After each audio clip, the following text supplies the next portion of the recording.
Why do little things turn into big blow ups? Why does that happen? Because I'm triggered. Ooh, triggers. Triggers. So today we're going to talk about triggers when love feels like a landmine. Woo. It's going to be good. It's going to be good. It's going to be good. So sometimes I want to tell you, sometimes triggers are not your partner. Sometimes it's your past. Your past is showing up. So let's talk about triggers. Let's talk about trauma and what to do when you are about to lose it again. Oh, all right. Can we do it? Absolutely. All right, let's roll. Let's roll. I'm triggered. When we don't move, when we don't keep going, I get triggered. So let's go. Let's move. Let's all right. move. So we're going to start with what is a trigger? Okay. Since we're talking about triggers, what is a trigger? It's emotional danger in disguise. I think when you feel triggered, you feel like something is going to happen. And it's generally based on an experience. It's something that you've experienced before that you still either need healing around, or it's something that you may need to address, acknowledge, and particularly maybe get help with. But those are things, and triggers could be anything. They could be anything can trigger. That's why you never know. You have to be so mindful when you're having communication and when you're talking to people, because what triggers you may not be the same thing that triggers someone else. Okay. So triggers it's an intentional, intense, or unintentional, sometimes unintentional, sometimes unintentional, intense emotional reaction to something in the present that reminds you of a wound from your past. Okay. That's what I think. All right. So you've already had the experience. Yes. In order for whatever it is to create this emotion or this reaction. And then those things are called triggers. Yeah. And sometimes things may look like a thing and they're not the thing. Okay. So you may be triggered sometimes by things that you assume will happen because you see a little glimpse or a little piece of something.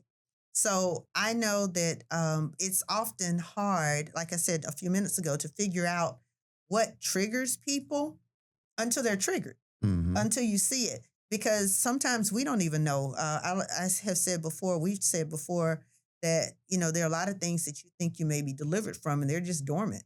Right. And you don't realize it until something happens and it flares itself up. So you may be reacting to your partner, but it's really kind of your nervous system responding to your history. It's what's happened to you or what you've experienced. I won't say happened to you. I'll say what you've experienced over time. Right. And a lot of those things are buried. A lot of those things you don't even, like you said, you don't have a conscious, you're not consciously aware of what it is that's causing you to be triggered in that moment. Yeah, sometimes you get so radically tight, so radically defensive, and so radically stuck behind some things that are triggers. And I think about, like now, I have this real thing about people yelling at me. Like I got a real thing, like, do not yell at me.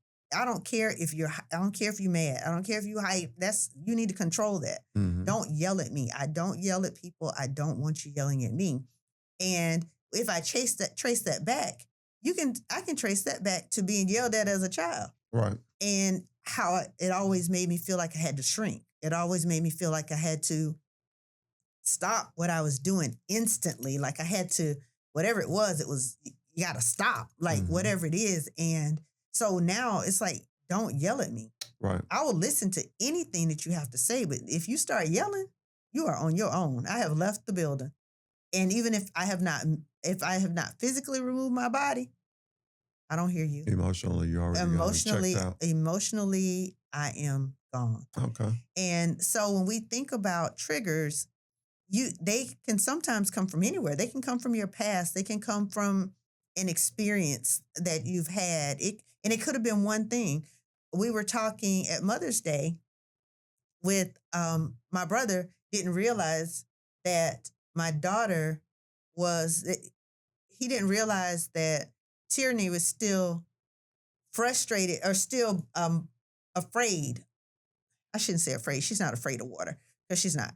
But she never mastered swimming. She can swim. She's never mastered swimming or gotten really comfortable with swimming because of the way that she learned this, well, the way that they It threw was in. introduced to her. Yeah, it was the way that it was introduced to her. So now she's always triggered. And I noticed when Tegan and Tori were at the house when we were on vacation and they would run towards the pool, it was an instant response from her. Not that they were even close, but the fact that something could happen or they could be thrown in or pushed in. And I still, my cousins joke about it now, but we still talk about the same thing. It's like, that's how I learned. They threw me in the water. And my cousin Daryl still thinks it's hilarious. And they still blame each other, but I know exactly who threw me in the water. Mm-hmm. So those things are triggers, and sometimes they're grounded in things that have happened in your childhood. That's it. Went all the way around the world to say just that. But. Okay.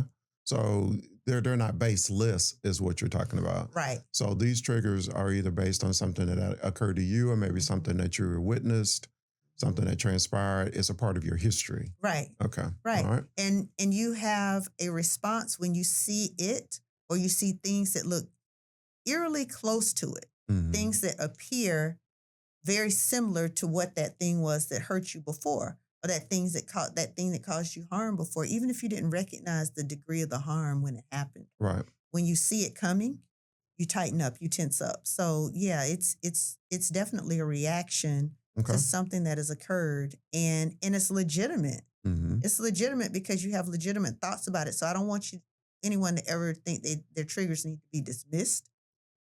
They may sometimes, though, need to be dealt with. Well, and they got to be, you have to recognize too that that's what's causing it. Yeah. Because you can also be acting out, not really know why you're acting out, not know why your heart is racing, not know why you're sweating. And it could be something that's attached to something from the past, something that happened that you actually witnessed. And now you're having a physical response to that thing. Yeah. Yep. And you can see it in, there are people that are like, okay, she's starting to act funny, so I'm just going to end this relationship. Or you can see it. So there's a lot of retreat that happens when people are triggered. And then there's a lot of lashing out. So some people will retreat when they see it, and other people may lash out. And if you're on the other side of that, when people have been triggered, sometimes you may be saying, well, where did that come from? Why is that so extreme? But it's connected to something, to an experience that was extreme for that person. Right. Yeah. So it may look like an overcompensation for you, but it may be just right for them based on whatever it is that they went through. Yeah. This is a really interesting and intricate topic. Yeah. Because it's going to be different based on people, experiences, ages, all of the variables that go into that.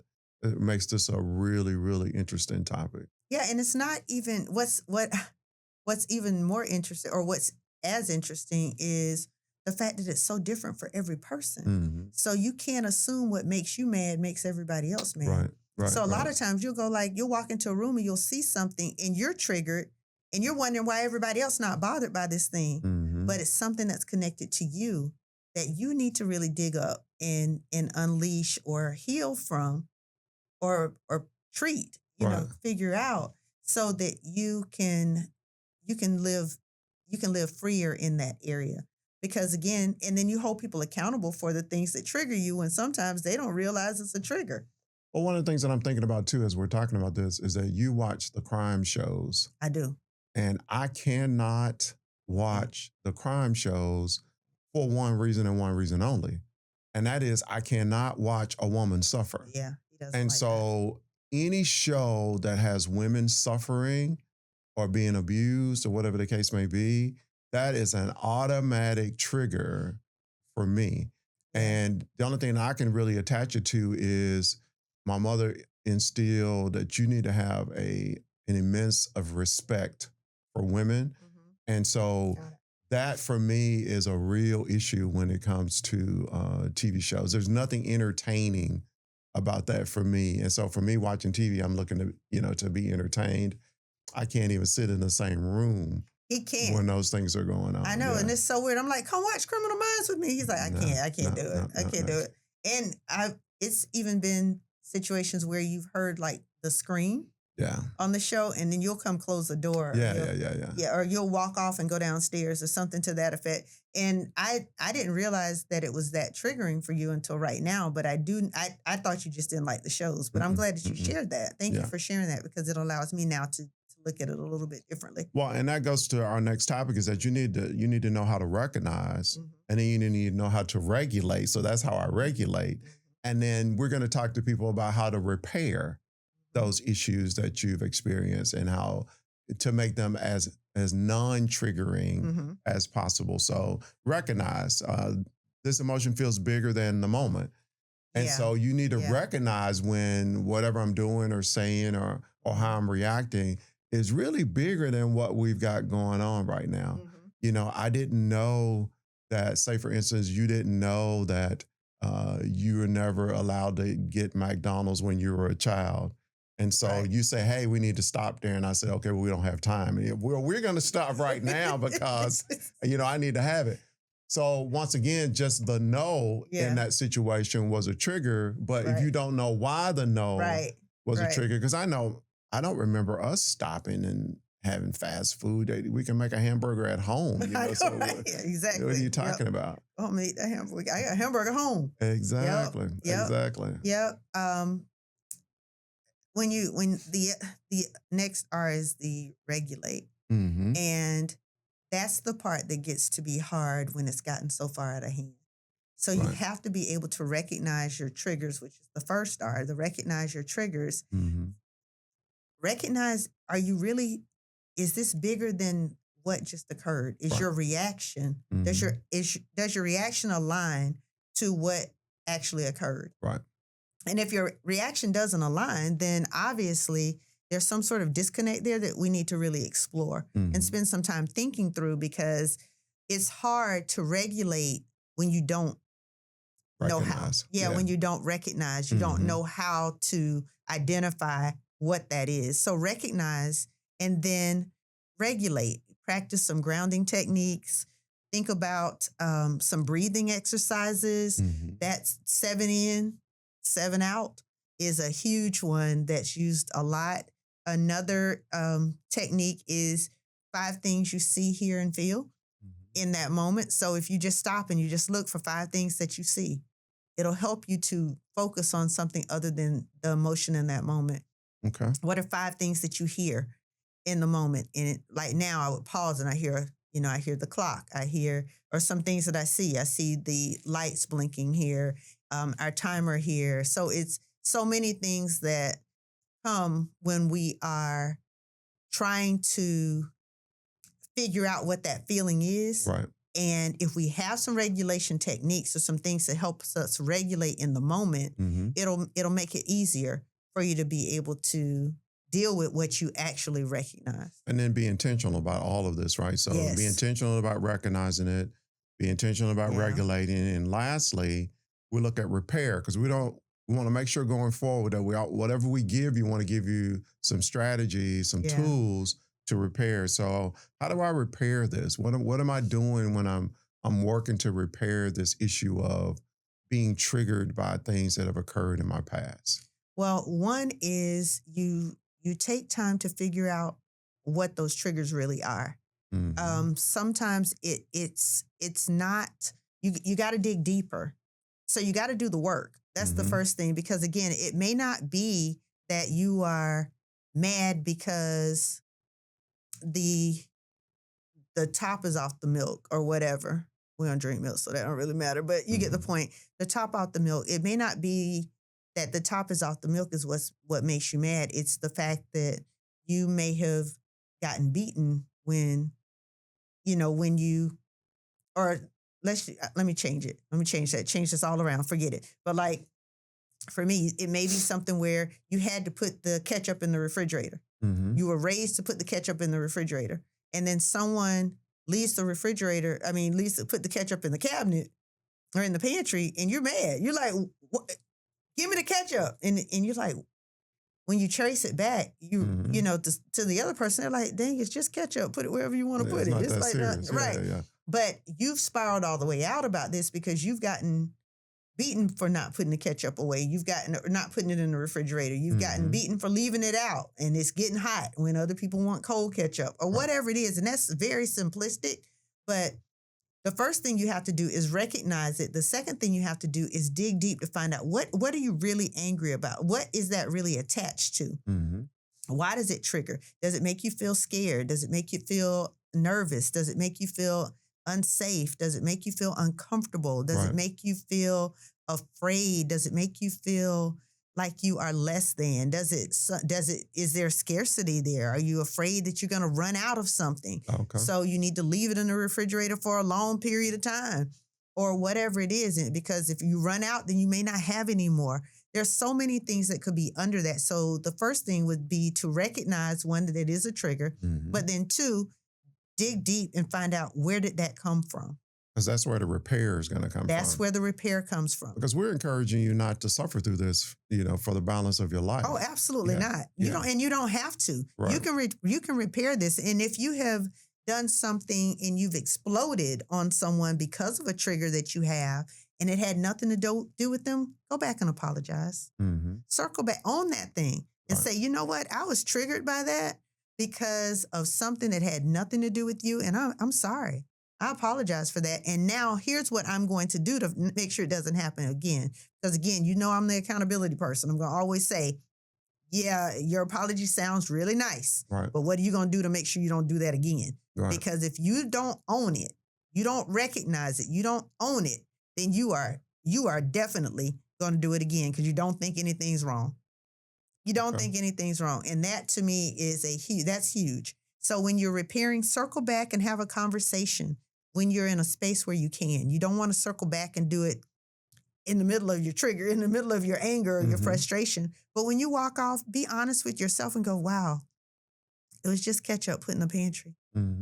Was that worth me throwing the glass and saying, this is you so stupid and I can't believe you do this and I don't care that your family ain't put it in the refrigerator, my family did, and all the other things that come out when you seem to be triggered and when your nervous system has you in a space where you just feel like you got to fight for yourself or either withdraw and just escape from whatever the place is. So I would definitely say those would be your two things. Recognize it and then trace it back. Yep. Trace it back to figure out where it comes from and then uproot that thing. Because that's an awesome segue to the next part where it says, when your partner is not the problem, but they wind up catching the pain. And so another saying that you use is that how long is somebody going to have to suffer because you won't fix you? And so that's why we don't want to tell you about something without giving you an opportunity to understand how to repair that thing. And so with this one, they're not the enemy. And we talked about that during the last podcast. You guys are a team. And so they're not the enemy. They just happen to step on that landmine. Of course, they wouldn't have stepped on it intentionally, but they stepped on a landmine that they didn't plant. So, and they don't even know what the terrain is a lot of times in the situations. And so they wind up trying to navigate a situation and not knowing what is going to be volatile and what's not going to be volatile. You have a trauma map. And it's hard for people to navigate if they don't have the map. So you have to be open about the things that are traumatic for you, and you have to be honest. But the only way you'll do that, and you'll do that intentionally, is when it's safe to do so. So it's up to you and your partner to create a safe space so that you can talk about the things that trigger you and the things that are important to you, and then join up, link arms together to figure out why and how. And again, that has to be done in a safe space where it's not weaponized and you're not gaslighted and all these other stuff later on, because those are manipulation techniques that happen and they're very real. So, but you got to be honest with yourself about too, where your safe space is. And if you're able to do that, then you're able to tell the truth and then not tiptoe through a relationship. Because we've heard a number of times that people say, I'm walking on eggshells in this relationship. And that's not something that we encourage, because eggshells don't produce a thriving relationship. Right. And eggshells don't produce effective communication. And eggshells also don't produce resolution. And so those are all things that you're working toward. So if you're walking on eggshells, then you're not working toward that end. Yeah, that's true. That's true. You got to be really careful with that. If you feel like you are in a situation where it's like you're gonna get in trouble or something like that in your relationship, Not good. not good. You need to fix that. You need to address that. And now we talked about this from the perspective of healing and recognizing your own triggers when people aren't aware of your triggers. But what happens when people know your triggers and they play on those? Manipulation. Right. So what do you do in those situations? Well, in those situations, once again, you got to go back to what we talked about last time is boundaries. And so if you've got somebody that is doing that, not only boundaries, but then red flags again, because now there's a red flag, because that's how I'm manipulating you and maybe manipulating a relationship. And so once you recognize that, that's why all of these are so important. So if you're watching this, stop it. Take time out, take some notes, whatever you need to do to make sure that you're on track about what you need to do to make the change. Because all of this is about impacting relationships, right? We want you to have effective relationships. You want them to thrive. So when you see that happening, stop in that moment. And maybe you haven't explained that to them before. I may have assumed that you knew that this was my trigger, but now I'm seeing that maybe you don't. So we're not going to be able to do this in this environment. This is what we need to do differently about this. And then if I have respect for you and I want the best for you, then I'll make the change. Yeah, if you're being triggered on purpose, you've explained it, they're clear, they know where it comes from, and they're weaponizing that. That's a control issue that you need to manage. You need to deal with that and be honest. And if you can't be honest, then be safe. Right. Nothing else. If you can't be honest, then get to a safe place because that's not it. That's not it. And speaking of safe, you also need to come up with some safe words or some signals that let the other person know that they're getting really close to a landmine. And that's going to be different for the individuals. They need to do that on their own and figure out what that looks like for you. Right. Yeah. Right. So you'd have to say, when you do that, that makes me uncomfortable, or I'm starting to feel like something is the I statement. Yeah, I'm starting to feel uncomfortable in this situation because of the behavior, not because you keep doing such, not that. It's because when I hear those words make me feel this. Right. When I hear these things, it makes me do this. It makes me think about this, and I don't like that. So please don't do that to me. Okay. Don't do that to me. I don't like it when that happens. It makes me feel whatever it makes you feel. Right. It makes me feel scared. It makes me feel uncomfortable. It makes me flash back to abuse. It makes me flash back to a time when it wasn't healthy for me, and I don't want to go there. So please don't do that. I feel like this is going to be one of those topics we wound up circling back on. I think this is one of those ones that everybody experiences it, but a lot of times you don't know how to communicate what you're experiencing. So I got a feeling we'll be back to this one. Yeah, we definitely have something that we're going to do in a few weeks around feelings and being able to communicate your feelings in an effective way. But of course, again, you need an acronym or something. So our acronym this time is a reset plan when your emotions explode or when your wounds resurface and they come up and they haven't been healed yet. They're not quite healed yet and you're triggered. One of the things that we want you to do is the acronym is TALK. And the T stands for take a breath. Right. Take a moment and ask yourself, is this as big? Does this situation warrant this big response? Does this situation warrant this response? And if it doesn't, then breathe through it, figure out where that's coming from, and then create yourself a plan about what you're going to do so that doesn't happen. The A? The A stands for acknowledge the trigger. So you want to talk about what it is that's happening and then why, as much as you can articulate it, because sometimes you don't really know all of the whys. Exactly. But as much as you can, talking about it may help you to kind of come up with why it is that I feel this way. Got it. And then based on the relationship, and the level that you have in a relationship, you may be able to go a little bit deeper and figure out where it actually comes from. Yeah. Yeah. Then next you move to the L. The L is listen with love. Mm-hmm. And that means giving grace when you know that someone has been triggered. Sometimes, yes, it's not fair to you that you stepped on a landmine and that you had no idea it was there and you stepped on it and it blew up. But give some grace, because if their reaction is one that is bigger than the situation, it's probably because there's something bigger than the situation behind that reaction. Right. So take a moment and give them some grace in that space. That doesn't mean that I'm not saying accept abuse and not hold people accountable for their behavior. If you're an adult, you're accountable. You need to manage your stuff. But in doing so, be graceful in that space, and as much as you can. And giving grace may mean removing yourself. Giving grace may be, you need time to handle that. I'm going to run over here to the store. I'll be back. And then you do that and give yourself space, because you also don't need to put yourself in a position where you're getting beat up because they have some unhealed pain. Yeah. And then the K, keep growing through it. So once again, continue to work toward a position where your relationship is thriving. Yes. And you want to go through whatever the issues are that you're having. Yes. Yes. Yes. Yes. If you can talk through the triggers, you can walk through the fire. So just remember that if you can talk through the triggers, you can walk through the fire together. All right. All right. So you want to give them the challenge? Let's see. This week we're going to steps to take when you feel overwhelmed. We're going to practice this week and report back the next time we talk, or put some notes in the comments about how this works out for you. So it's a trigger recovery plan. And what we want you to do is come up with 3 steps to take when you feel overwhelmed or when you feel like you're being triggered. What are 3 things that you can do? We gave you a few. We told you to take a breath. We told you to recognize that it's happening. Go back and try to find a root. But come up with some things that you can do that are going to be, that you can keep in your pocket, keep in your toolbox, so that you can go get those.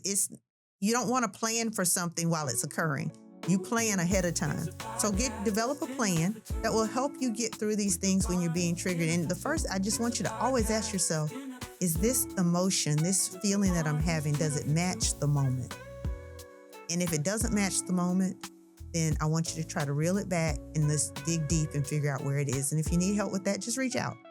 I'll be happy to help coach you through it. I can help you with that. All right. So we want to thank everybody for tuning in this week, and we'll see you next time. All right. Thank you. Take care. See you later.